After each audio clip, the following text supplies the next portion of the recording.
الحمدللہ نحمدہ ونستعینہ ونستغفرہ ونؤمن بہ ونتوکل علیہ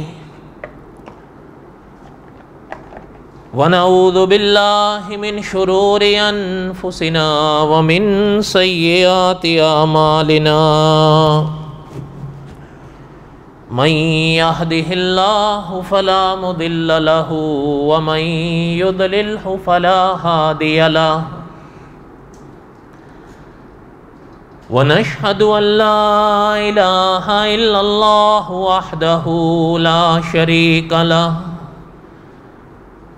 ونشهد أن سيدنا وسندنا ومولانا محمدا عبده ورسوله اما بعد اعوذ باللہ من الشیطان الرجیم بسم اللہ الرحمن الرحیم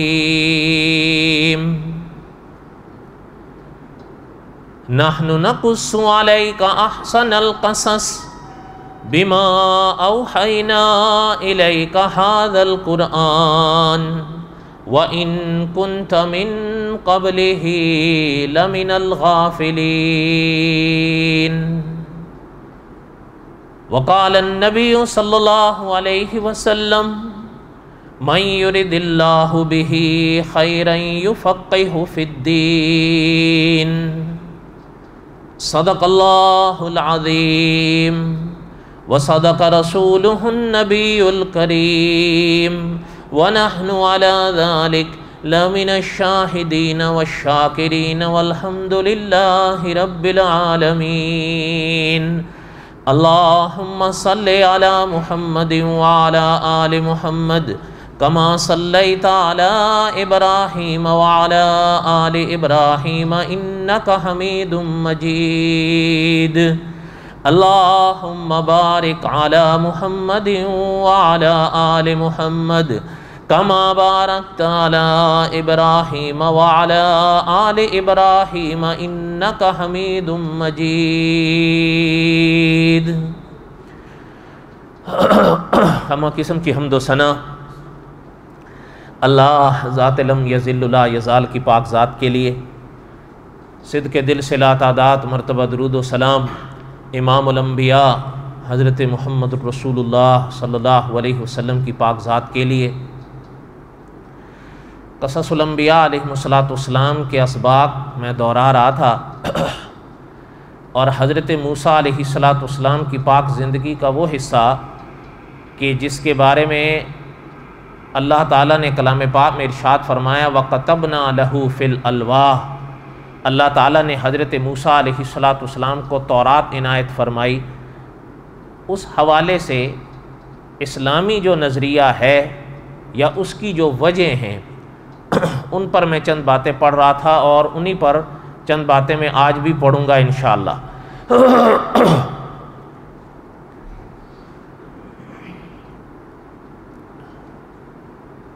اگلا سبق پڑھنے سے پہلے میں ایک دو باتیں یا چند باتیں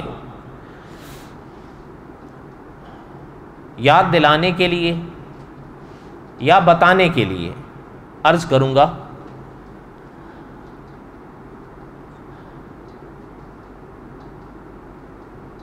اسلام کے عقیدے ہیں اور وہ ضروری ہیں۔ علماء نے لکھا ہے کہ اگر عقیدے کا تعلق ضروریات دین سے ہو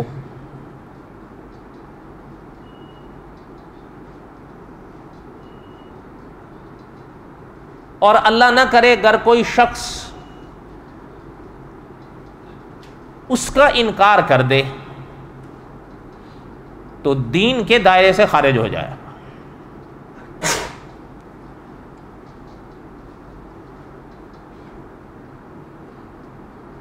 اور مولانا محمد امین اکاڑوی صاحب رحمۃ اللہ علیہ فرمایا کرتے تھے، حضرت نے لکھا ہے کہ کچھ عقیدوں کا تعلق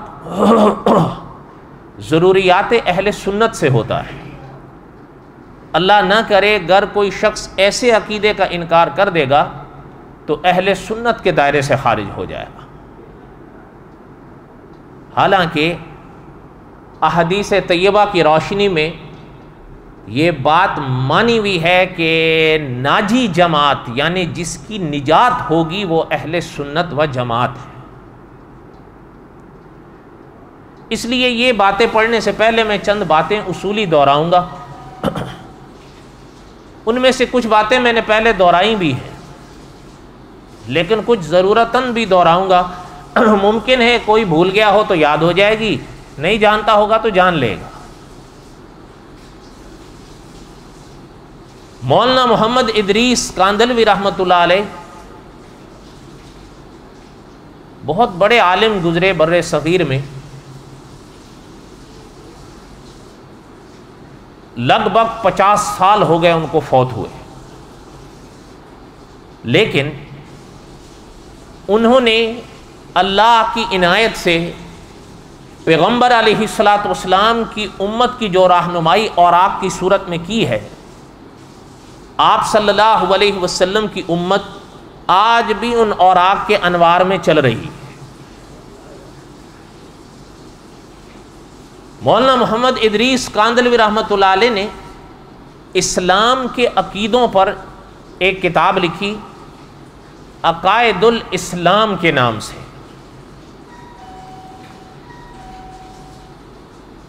بڑی جامع کتاب ہے یہ. اس میں اسلامی عقیدے لکھے ہیں حضرت نے، اردو میں ہیں.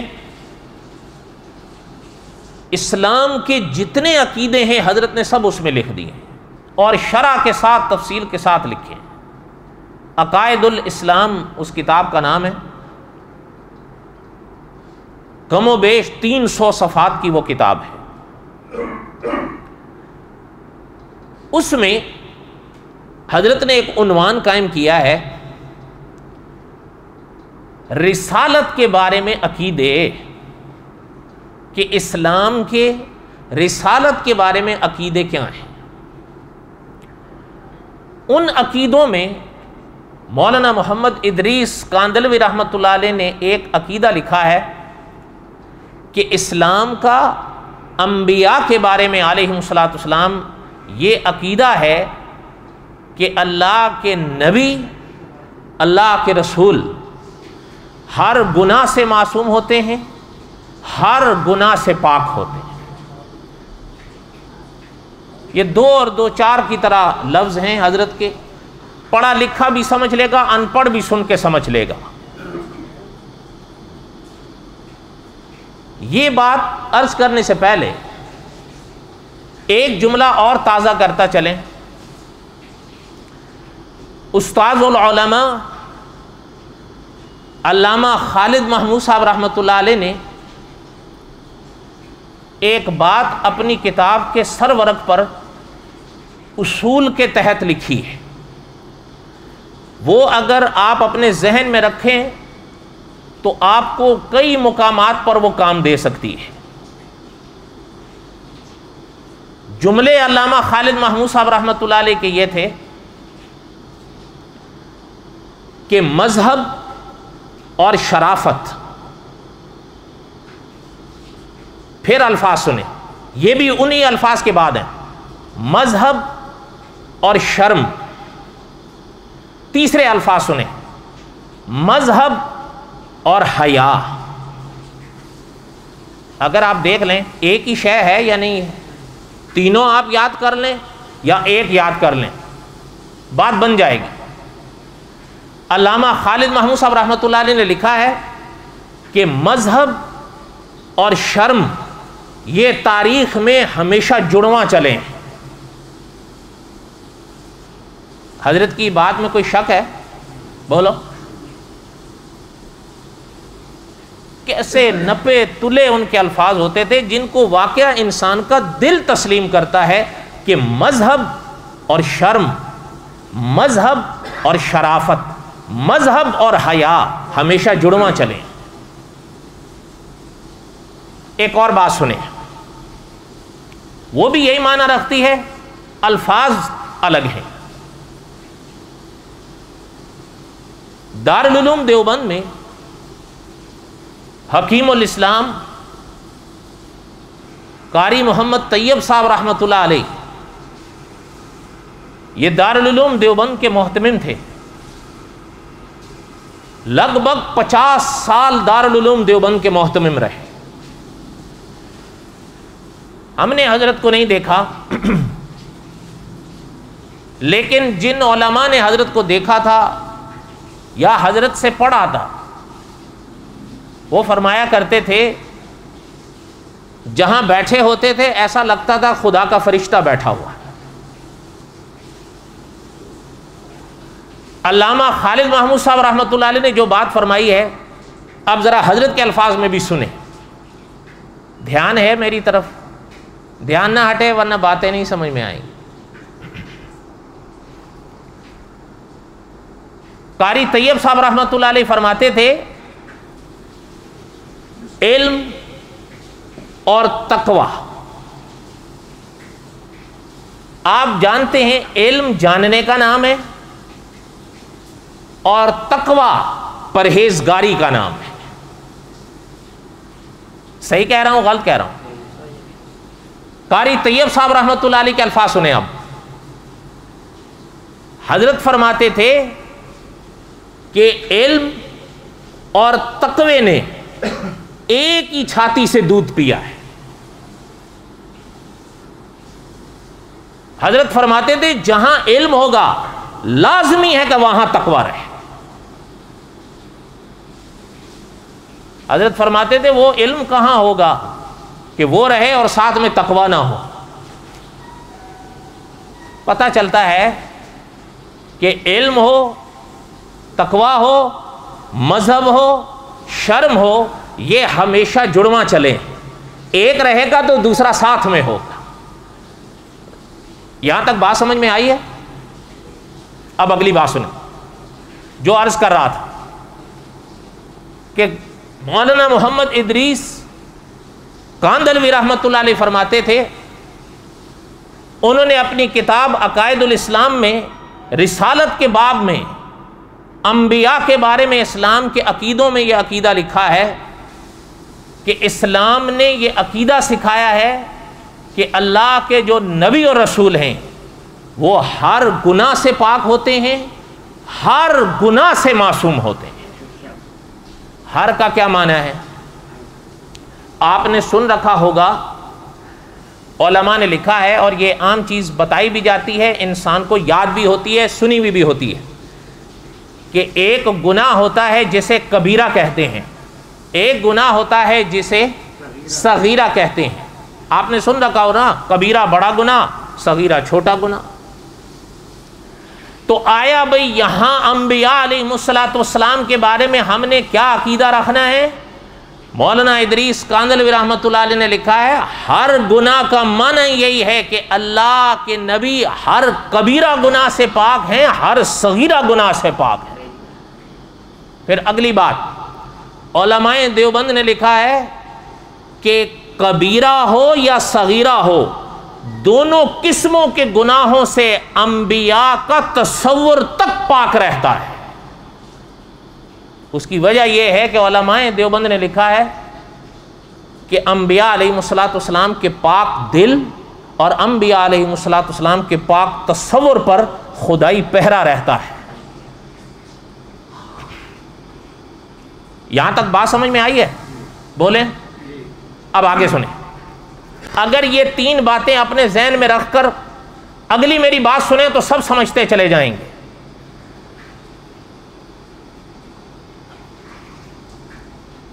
علامہ خالد محمود صاحب رحمۃ اللہ علیہ نے ایک تو یہ بات لکھی جو ابھی میں نے پڑھی کہ مذہب اور شرم ہمیشہ جڑواں چلیں۔ یہ علامہ خالد محمود صاحب رحمۃ اللہ علیہ کی ایک اور کتاب ہے، میں اس کا نام کسی حکمت کے تحت نہیں لے رہا، لیکن علامہ خالد محمود صاحب رحمۃ اللہ علیہ کی ایک اور کتاب ہے آثار القرآن، اس میں حضرت نے قرآن پاک کی خصوصیات لکھی ہیں۔ ان خصوصیات میں ایک خصوصیت قرآن کی حضرت نے لکھی ہے کہ قرآن کی اور شانوں کے ساتھ ایک یہ عظیم شان ہے قرآن کی کہ قرآن پاک نے حضرت محمد الرسول اللہ صلی اللہ علیہ وسلم سے پہلے جو مذہبی رہنما گزرے ہیں دنیا میں، جن کو دنیا انبیاء کہتی ہے، رسول کہتی ہے، ان تمام کو شاندار الفاظ میں بیان کیا ہے۔ یہ علامہ خالد محمود صاحب رحمۃ اللہ علیہ نے آثار القرآن میں پورا باب باندھا ہے اس پر، اور ایسی ایسی مثالیں دی ہیں کہ انسان پڑھ کر دنگ رہ جاتا ہے۔ اور انہوں نے دعوت فکر دی ہے کہ انسان کو ہم پورے عالم کو دعوت دیتے ہیں کہ وہ کتاب جو محمد الرسول اللہ صلی اللہ علیہ وسلم کی پاک زبان سے دنیا کے سامنے آئی ہے، اس میں بھی انبیاء کی شان کو دیکھو، اور اس میں بھی دیکھو کہ جس کو پیش کرتے ہو مسلمانوں اور دنیا کے آگے کہ مانو یہ الہامی کتاب ہے۔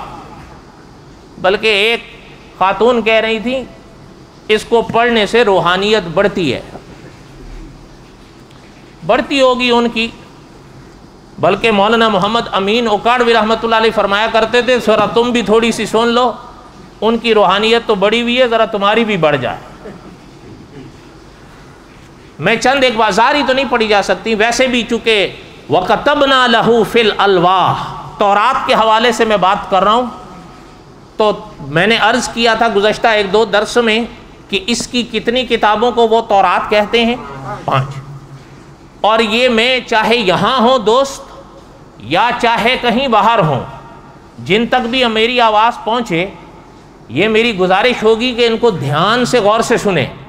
کسی سے لڑنا لڑانا مقصد نہیں ہے، لیکن اگر کوئی آپ کے پاس آتا ہے اور آپ کو اپنے مذہب کا پرچار کرتا ہے تو آپ اس کی بات کو اگر سن رہے ہیں تو گھبرانے کی ضرورت نہیں ہے، نہ ڈرنے کی ضرورت ہے۔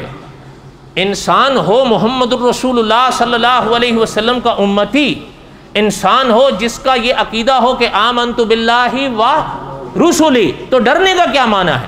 ڈرے تو وہ جس کے پلے کچھ بھی نہ ہو۔ ایک بات عرض کروں، دیکھیں ہو سکتا ہے، میں یہ نہیں کہتا کہ آپ سارے ہی پڑھے لکھے، یہ تو جھوٹ ہوگا۔ میں نہ یہ کہتا ہوں کہ جو بھی میری یہ باتیں سنے گا وہ ہر پڑھا لکھا ہی سنے گا، لیکن میں یہ بھی نہیں مان سکتا کہ آپ سارے ہی ان پڑھ ہو۔ کیوں؟ سارے ان پڑھ بیٹھے ہوئے؟ بولو، سوچ کے بتاؤ، سارے کے سارے ان پڑھ بیٹھے ہوئے؟ ایسی بات تو نہیں ہے۔ دیکھیں ایک چیز میں اور بھی میں کہتا ہوں، میں یہ تو نہیں مانتا کہ ہم سب مہان ہیں،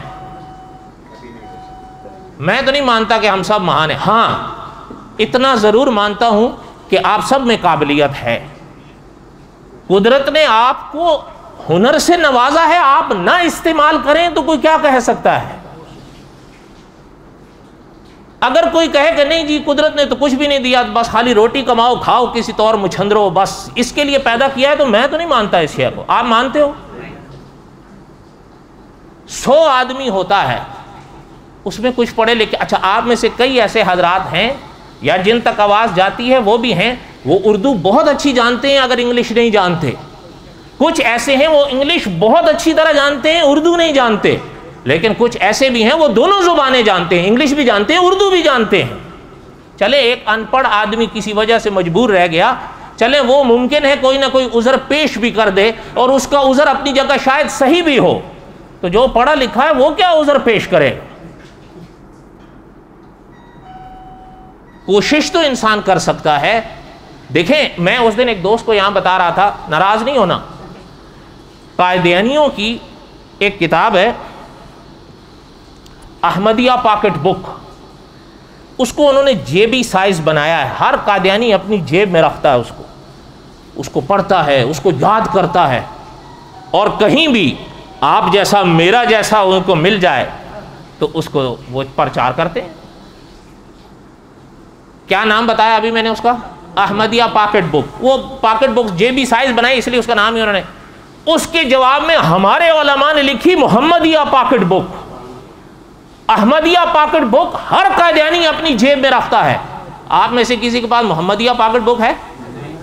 اچھا یہ ہونا تو بڑی دور کی بات ہے، آج تک دیکھی بھی ہے؟ سچ بتانا، وہ سچ بتا کہہ رہے ہیں ہم نے نام ہی نہیں سنا، اور یہ سچ ہے؟ اچھا تو کیا کہیں گے ہم اور آپ کے؟ نہیں بس ٹھیک ہے جی، ہمیں تو قدرت نے نوازا، قدرت نے نوازا ہے، اب ایک انسان استعمال ہی نہ کرے۔ کچھ باتیں سب تو نہیں یاد رکھ سکتے لیکن کچھ تو رکھ سکتے ہیں۔ دیکھیں انسان آپ اور ہم، میں نے ابھی عرض کیا میں تو نہیں مانتا کہ میں اور آپ سارے مہان ہیں، لیکن میں یہ بھی نہیں مانتا کہ آپ میں قابلیت نہیں ہے۔ قدرت نے آپ کو بڑی بڑی قابلیتوں سے نوازا ہے۔ اچھا ایک اور بھی چیز ہے، جو آپ میں سے انگلش جانتے ہیں آج ان کے لیے اردو پڑھنے کے سب سے آسان دروازے کھلے ہوئے ہیں، اور یہ چیز یاد رہے اس وقت علماء کا فیصلہ یہ ہے کہ پوری دنیا میں عربی کے بعد اسلام اردو میں دوسرے نمبر پر آ کھڑا ہوا ہے۔ فارسی تھی کسی زمانے میں سر آنکھوں پر ہے، لیکن وہ دور گزر گیا۔ صحیح بات ہے یا غلط بات ہے؟ آج آپ حیران ہوں گے، آپ کے ملک کے سب سے بڑے عالم نے یہ بات لکھی ہے، آپ کے ملک کے سب سے بڑے عالم نے یہ، اچھا ایک یورپ میں سب سے بڑے عالم رہے، وہ بھی فوت ہو گئے بیچارے، انہوں نے بھی یہ بات لکھی ہے کہ جس دور سے آپ اور ہم گزرے ہیں اس دور میں اردو میں ایسی ایسی کتابیں آ گئی ہیں کہ عربی میں بھی وہ نہیں ہے۔ آپ سمجھ سکتے ہیں ایسے موقع آئے ہیں کہ قدرت نے عرب سے زیادہ عجم کو آگے کیا ہے۔ ہر موقع پہ میں نہیں کہتا، لیکن ایسا میں آپ سے پوچھتا ہوں، دنیا جنہیں آج صدیوں بعد بھی امیر المؤمنین فی الحدیث کہتی ہے، حدیث میں بادشاہ، امام بخاری کہاں کے تھے؟ عرب تھے؟ سوچ کے بتاؤ۔ امام بخاری کو بخاری کہتے ہی اس لیے ہے کہ وہ بخارا کے تھے، بخارا عجم میں ہے، عرب میں نہیں ہے۔ اب سنیں جو بات میں سنا رہا تھا، علامہ خالد محمود صاحب رحمۃ اللہ علیہ نے کیا لکھا کہ مذہب اور شرم ہمیشہ جڑواں چلے ہیں۔ ایک بات قاری طیب صاحب رحمۃ اللہ علیہ کے الفاظ بھی اپنے ذہن میں لے آئیں جو میں نے شروع میں پڑھے، کہ حضرت فرماتے تھے علم اور تقوی ان دونوں نے ایک ہی چھاتی سے دودھ پیا ہے، جہاں علم رہے گا وہاں تقوی رہے گا، جہاں تقوی رہے گا وہاں علم رہے گا۔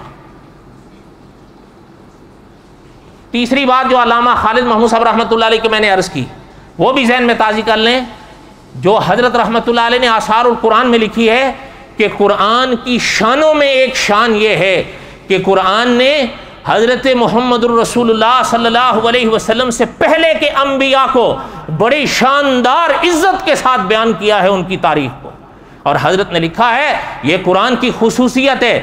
دنیا، علامہ خالد محمود صاحب کے الفاظ ہیں کہ دنیا کا کوئی مذہب اس شان میں قرآن کے سامنے نہیں ٹھہر سکا ہے۔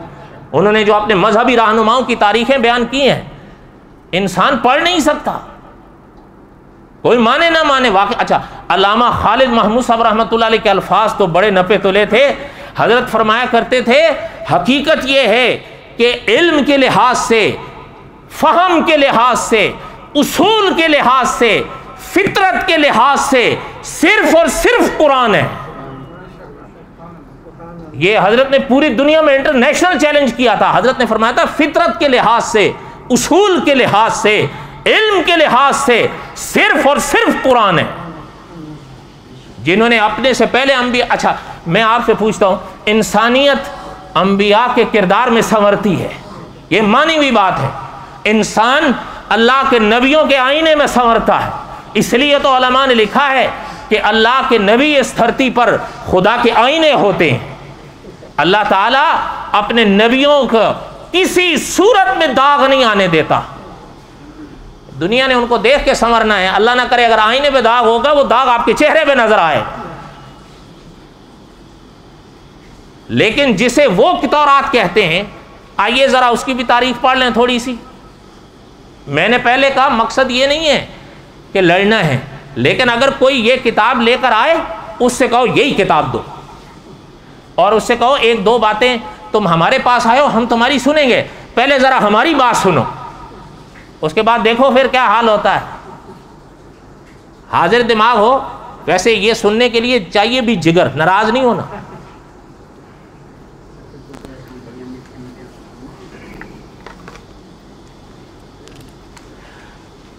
میں صرف ایک دو باتیں پڑھوں گا چونکہ وقت نہیں ہے۔ ایک بات مجھے یاد کر لیں اپنے ذہن میں،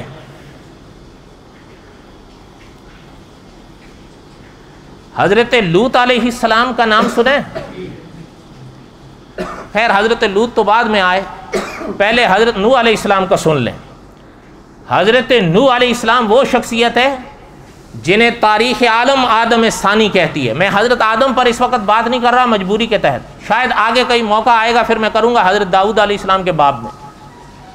حضرت نوح علیہ السلام کو تاریخ آدم ثانی کہتی ہے، صحیح بات ہے یا غلط بات ہے؟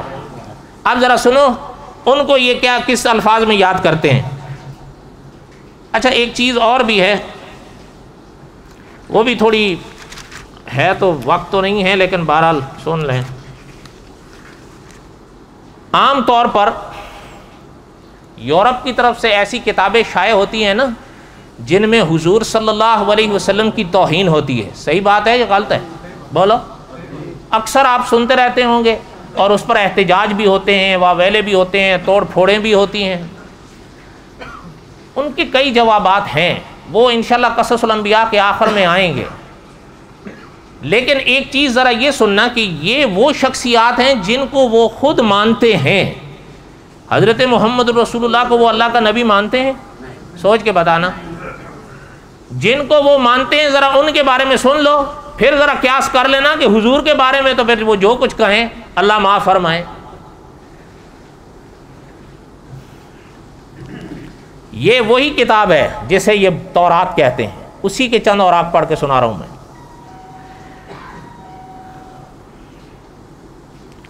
اور نوح کھیتی کرنے لگا۔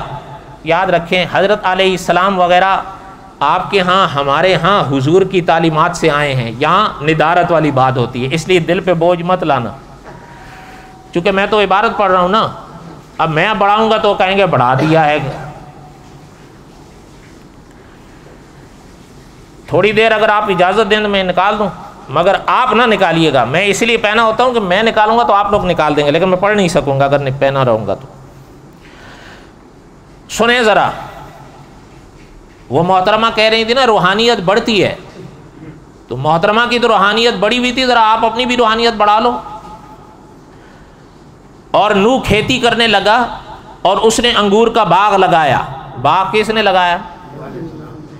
اور اس کی مے پی کر نشے میں آیا۔ میں کیا ہے؟ میں فارسی میں شراب کو کہتے ہیں، اور اسی شراب کو کہتے ہیں جسے آپ اور ہمارے ہاں شراب کہا جاتا ہے۔ اور اپنے ڈیرے کے اندر برہنہ ہو گیا۔ برہنہ کس کو کہتے ہیں؟ اور کنعان کے باپ حام نے اپنے باپ کو برہنہ دیکھا، بیٹے نے باپ کو برہنہ دیکھا، اور اپنے دونوں بھائیوں کو جو باہر تھے خبر دی۔ تب سام اور یافس نے ایک کپڑا لیا اور اپنے دونوں کندھوں پر دھرا اور پچھلے پاؤں جا کر اپنے باپ کی برہنگی کو چھپایا، اور ان کے منہ پچھلی طرف تھے اور انہوں نے باپ کی برہنگی کو نہ دیکھا۔ جب نوح مے کے نشے سے ہوش میں آیا، نعوذ باللہ، نعوذ باللہ، تو جو کچھ اس کے چھوٹے بیٹے نے اس کے ساتھ کیا تھا جانا۔ یہ پہلی میں نے بتایا تھا کتنی کتابوں کو یہ تورات کہتے ہیں، یہ پہلی ہے، یہ پہلی ہے، اس کا باب نمبر 9 ہے، اس کا آخر ہے۔ روحانیت تازہ ہوئی۔ اب اس پر ایک دو باتیں اور بھی ہیں لیکن میں وہ چھوڑتا ہوں، ذرا ایک اور سنو اور روحانیت بڑھ جائے گی آپ کی۔ حضرت لوط علیہ السلام کا تو نام سن رکھا ہے آپ نے، حضرت ابراہیم علیہ السلام کی تاریخ کے ساتھ محترم کا ذکر آتا ہے، چونکہ حضرت کے رشتہ دار بھی تھے، اور آپ کو پتہ ہے ان کی جو قوم تھی ان میں جو برائی آئی تھی وہ دنیا میں سب سے پہلے ان میں آئی۔ وہ سب آپ جانتے ہیں، پڑھ چکے ہیں، قصص الانبیاء کے شروع میں ہے، ذرا سنیں وہ الفاظ پھر یاد تازہ کریں۔ مذہب اور شرم ہمیشہ جڑواں چلیں۔ ذرا یہاں سنیں، حضرت لوط اور ان کی 2 بیٹیوں کا ذکر ہے نام کے ساتھ، اور وہ اور اس کی دونوں بیٹیاں ایک غار میں رہنے لگے۔ وہ سے مراد حضرت لوط ہیں، یاد رہے۔ اور بڑی نے چھوٹی سے کہا کہ ہمارا باپ بوڑھا ہے اور زمین پر کوئی مرد نہیں رہا جو تمام جہان کے دستور کے موافق ہمارے پاس اندر آئے، آؤ ہم اسے مے پلائیں اور اس سے ہم بستر ہوں اور اپنے باپ سے نسل باقی رکھیں۔ اور انہوں نے اسی رات اپنے باپ کو مے پلائی، اور بڑی اندر گئی اور اپنے باپ سے ہم بستر ہوئی، پر اس نے نہ جانا کہ وہ کب لیٹی اور کب اٹھ کر چلی گئی۔ اور دوسرے روز بڑی نے چھوٹی سے کہا کہ دیکھ گزشتہ رات میں اپنے باپ سے ہم بستر ہوئی ہوں، آؤ آج رات بھی اسے میں پلائیں اور تو بھی اس سے ہم بستر ہو کہ ہم اپنے باپ سے نسل کو باقی رکھیں۔ اور اس رات بھی انہوں نے اپنے باپ کو میں پلائی اور چھوٹی اندر گئی اور اس سے ہم بستر ہوئی، پر اس نے نہ جانا کہ وہ کب لیٹی اور کب اٹھ کر چلی گئی۔ سو لوط کی دونوں بیٹیاں لوط سے حاملہ ہوئیں۔ نقل کفر نباشت، روحانیت بڑی ہے، بولو۔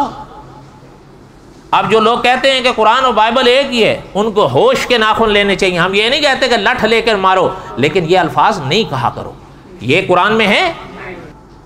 اچھا تو جو حضرت محمد الرسول اللہ کے بارے میں جو کچھ لکھتے ہیں، پھر آپ خود ہی سوچ لیا کریں کہ جو جن کو مانتے ہیں ان کا یہ حال کیا ہوا ہے، تو حضور کے بارے میں تو وہ جب حضور کو وہ مانتے ہی نہیں ہے تو جو مرضی کہتے رہیں گے۔ باقی بھیا ادھورا ہے، ابھی پھر چلیں گے۔ وما علینا الا البلاغ المبین، سنتیں پڑھنے میں مختصر کر دوں گا۔